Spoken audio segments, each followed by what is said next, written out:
Assalamualaikum and good evening. My name is FAHEMA binti HAFIZ HAZIZI. My ID number is 62211224113. So in this video, I will present about the credit risk faced by public bank companies. The first one is non-performing financing ratio, which is also known as NPF. So the analysis for this ratio is public bank's NPF ratio is 0.39%, shows strong asset quality and effective credit risk management. It shows that this bank only have fewer bad loans, steady profits, and strong investor confidence. This gives the bank a competitive edge and supports long-term growth. However, public banks should always monitor economic conditions to avoid future risks. Next, the second ratio is financing loss provision ratio. The analysis from this calculation is public bank's financing loss provision ratio of 0.819% reflects a strong asset quality and careful credit risk management, supported by low impaired loans and high loan loss coverage. This bank has growth in both net interest and non-interest income. The third ratio is coverage ratio. So the analysis for this ratio is the coverage ratio of 102.23% indicates that public bank has sufficient reserve to fully cover non-performing loans, reflecting strong credit risk management and financial stability. That means the public bank can handle potential loan losses and support investor confidence and sustainable growth. The fourth ratio is risk-weighted asset ratio. Public bank's risk-weighted asset ratio is 65.38%, indicates significant exposure to credit risk, which is typical in the industry but requires strong management. While it may reflect a short-term strategy to increase profitability through lending, it also suggests moderate to high credit risk that could affect capital adequacy if not supported by a strong capital buffer. The last ratio is net charge-off ratio. In 2024, public bank's net charge-off ratio is negative 0.272%. That means loan recovery exceeds new charge-off. This reflects strong credit recovery, prudent underwriting, improved asset quality, reducing the need for future provisioning and increased investor confidence. However, this positive result may not be sustained and should always be carefully observed for future estimate.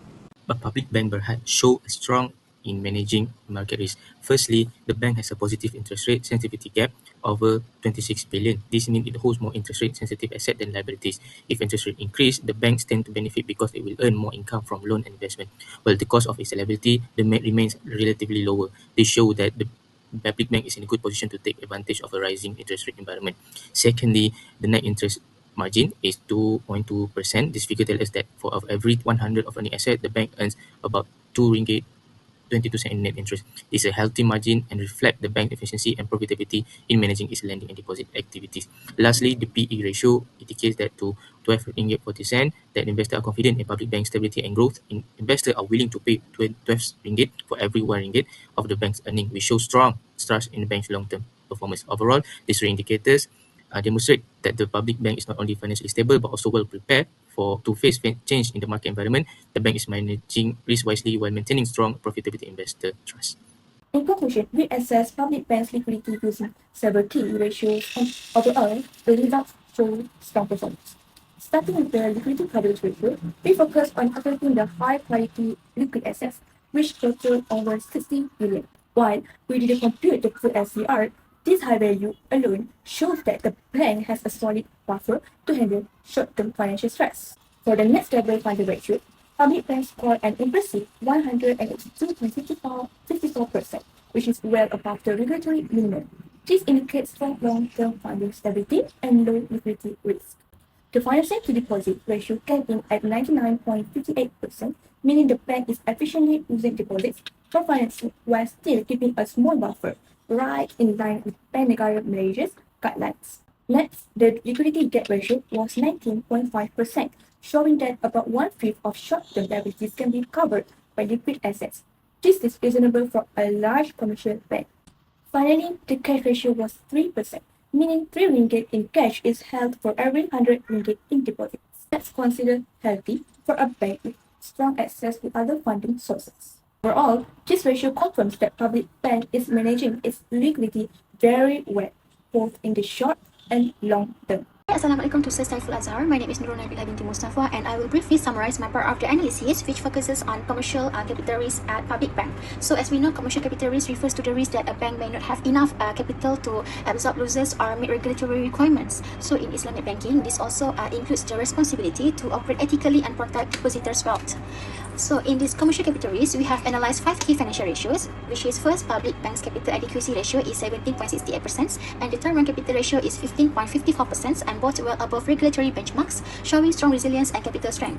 The third one, the equity to total assets ratio is 13.67%, meaning the bank funds a significant portion of its assets through equity and not excessive debt, which aligns with Sharia principles. Fourth, the retained earnings to assets ratio of 8.15% shows the bank's ability to grow using its own profit, while lastly, a leverage ratio of 10.15% reflects a low-risk approach to funding. So, in summary, public bank's capital risk profile is strong, stable, and Sharia-aligned, enabling it to serve both its conventional and Islamic banking customers effectively. Assalamualaikum, my name is AFSARA AINA. My part is Sharia non-compliance risk. This ratio shows how much income comes from the activities not allowed in Islam. The bank had only 0.069% non-compliant income, which is very low. It means that the bank follow Islamic rules well. So number 2 is the purification ratio. This shows how much of the bank's income was cleaned by or donated to the charity. The bank performed 100% of its which excellence and also follow Sharia fully.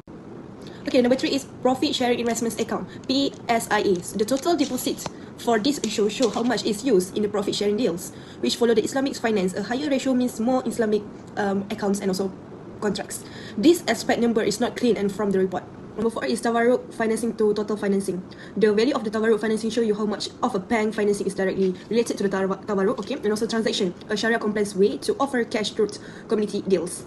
Okay, number 5 is zakat distributions ratio. The bank gives 0.061% of the Islamic funds as a zakat. Zakat is charity that every Islamic bank must give. The bank is the fulfill of the duty, its duty, and also part of the more details could be helped. Okay, the last one is number 6, Sharia non-compliant. In this case, the number of the indices drops from the 7 into 2023 and also 4 in 2024. This shows that the bank is improving the Sharia practice.